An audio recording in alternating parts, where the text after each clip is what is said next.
About a year ago, I was house sitting for my sister and her husband. They were flying from Florida to Washington State for a business trip. They were going to be gone for a week and didn't want to stress their cat out by boarding it at a local kennel, mostly because they had just moved and the poor thing had just started coming out from under the couch. I was happy to do it. The house was beautiful with a huge pool and hot tub, though it wasn't often cool enough in Florida in the summer to use a hot tub. I was going to try to get a soak in during the week anyway. They also always kept the kitchen and bar fully stocked, so I was set. The flight was at 9 a.m. and they had to leave the house by 5, so I stayed overnight the night before they left.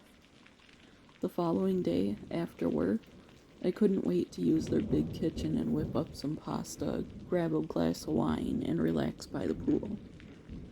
The backyard had a beautiful view with nearly a dozen palm trees. After my dip in the hot tub, I hopped in the shower. Midway through the shower, the lights went off. I cussed out loud, thinking out my next move. I still had conditioner in my hair to rinse out. I decided to tough it out and at least get that rinsed out the best I could. But about halfway through, the water shut off too. Now what the heck do? I yelled out. I felt my way out of the shower and grabbed a towel off of the bar to wrap up in. Then made my way to the door, cursing when I stubbed my toe on my sister's makeup vanity.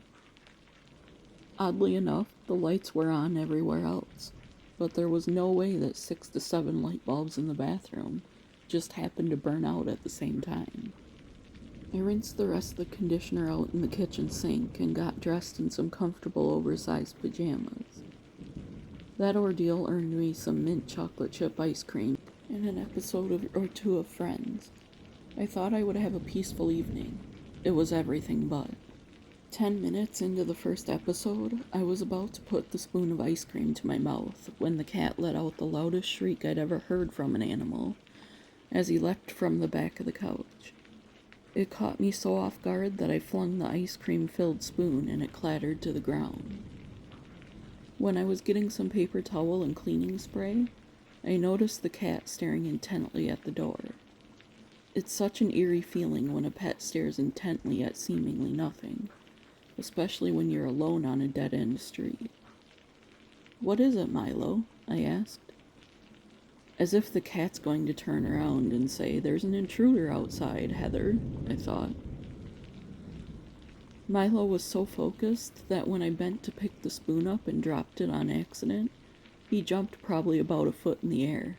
I couldn't help but chuckle. "I'm sorry, buddy. My bad." But he went straight back to staring towards the door, and even let out a few low growls. "Man, you're creeping me out. I wish you could tell me if you're seeing a ghost or hearing an intruder or animal outside," I said. After the ice cream was cleaned up, I tried to settle back in to watch Friends, and I was able to distract Milo with some catnip treats. He seemed to need to calm down, and he did after a few minutes. I was still on edge. Seeing him so focused and hearing his growling was unnerving. I know it sounds silly, but he's normally such a relaxed cat. Besides that, the lights being cut off and water stopping during my shower. I'm a true crime junkie. I'm not stupid. I know this is how a lot of stalker stories start. So yes, I was panicking. I had no intentions of sleeping that night, being too concerned with the events of the evening. But eventually, sleep won, because I was rudely woken to Milo shrieking once again. "I see the catnip has worn off," I said, patting him as he hopped off the couch. This time, he stared towards the left side of the room, near the kitchen. At first, I thought maybe he was just hungry or needed water, so I followed him.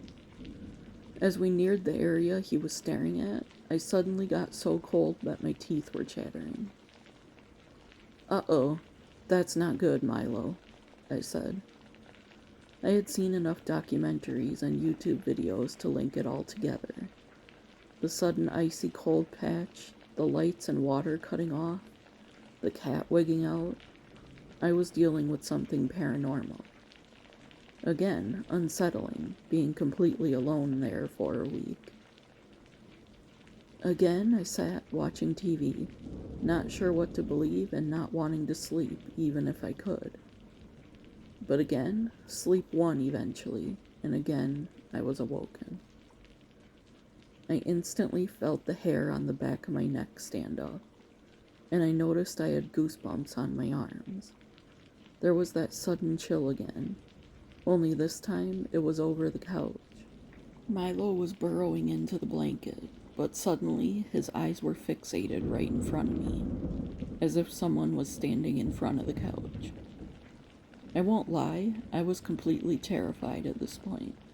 All the events leading up to this, and now there appears to be a ghost either right in front of me or very close by.